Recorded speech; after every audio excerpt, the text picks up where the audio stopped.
Dr. Doreen Grand-Pichet is the Dr. Doreen is an expert in autism. Doreen Grand-Pichet. Dr. Grand-Pichet. Dr. Doreen Grand-Pichet. Dr. Doreen Grand-Pichet is a visionary in the field of autism. Now you can ask her questions on Ask Dr. Doreen.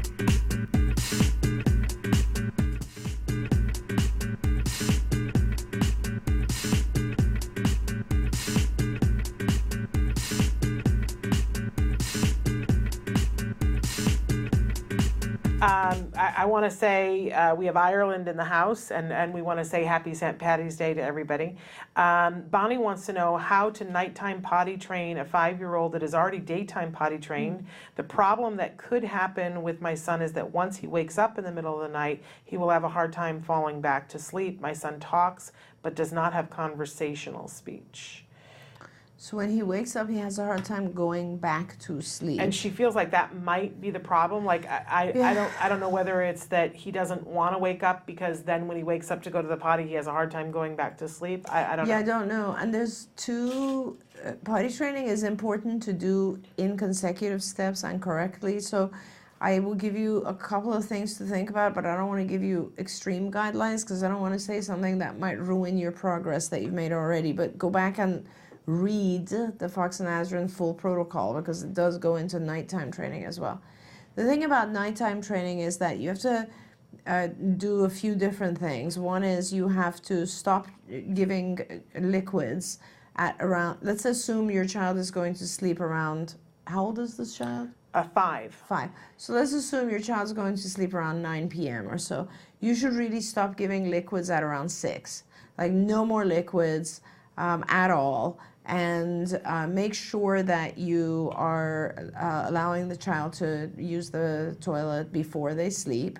What you might be referring to in regards to waking up and not being able to go back to sleep again is that we always say if the child goes to bed at 9, you go to bed at, let's say, 10 or 11, go take your child to the bathroom one more time. Mm-hmm. And that's what you might be referring to. So if that's the case, don't do it. I mean, first of all, don't assume that your child won't go back to sleep. If you've actually done it, woken up your child, placed them on the toilet, let them go, and then you realize that, oh, every time I do this, my child wakes up and won't go back to sleep, then I understand. Yeah. But don't just make the conclusion, right? Test it out. So now if we know for a fact that your child, if you are able to wake up your child at, let's say, 11 before you sleep, do it if they go back to sleep. If they're not going to, then what I recommend is to have the child no drinking for about 3 to 4 hours prior to them sleeping.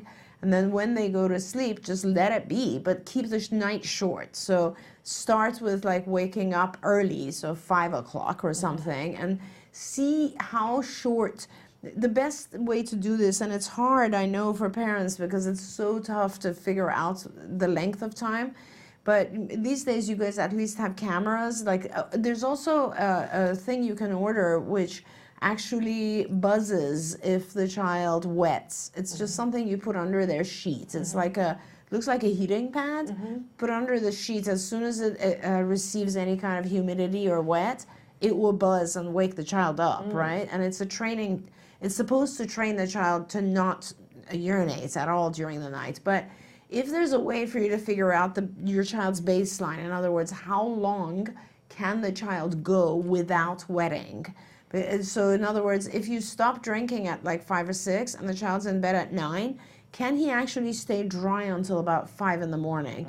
That's your goal. If you can do that, then your child waking up at 5, then we go on and teach the child to do some other activity to engage themselves so they're not coming to wake you up. But the bottom line is, we have to establish a baseline, even if it's just 9 p.m. till like 3, whatever it is, then we start growing that baseline and actually then helping the child stay dry longer and longer, right? And it's very possible. It's a habit for children to let go, right? They have to keep it for a long period of time. The other thing that helps, by the way, is, I don't know what your child's daytime schedule is. If your child is on an hourly schedule, it's too soon to do the nighttime. Okay. Your daytime schedule needs to have reached a point where your child is able to stay dry for a few hours, like let's say 3, and is able to actually go to the bathroom by themselves or tell you. If he's on a schedule where you need to take the child, he's not ready for nighttime. Okay. All right, a couple of things I just want to go back and address. So you said Fox and Azrin, because I know that's spelled a little bit different, and that, for people who don't know, that's sort of It's a the, potty training Bible for us, yeah. And there are lots of books about it. You can find it online, but it's spelled kind of weird, right? It's like... No, it's Fox and Azrin. Okay. Yeah. Also, there's a section on potty training, I believe, in IBT's website too. Institute for Behavior Training. I'd really recommend you go there.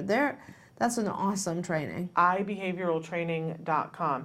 And then, you know, for the waking up in the middle of the night, I know a lot of parents have gotten those toilet lights where it lights up the bowl, so you don't have to turn the light on in the bathroom. The only thing that's lit up is where they're going to sit. And those are awesome. And you get a good color that they really like, and it's sort of space cool. And it helps to not wake them up, because the light is what wakes them up, and then they can't go back to sleep. Right. It's better for you too. Definitely. You're going to hit the toilet. And that's the thing that's lit up, because it's the thing that it should be, but it's very eye friendly, and then you can all go back to sleep afterwards. Okay, do we have time for one more question?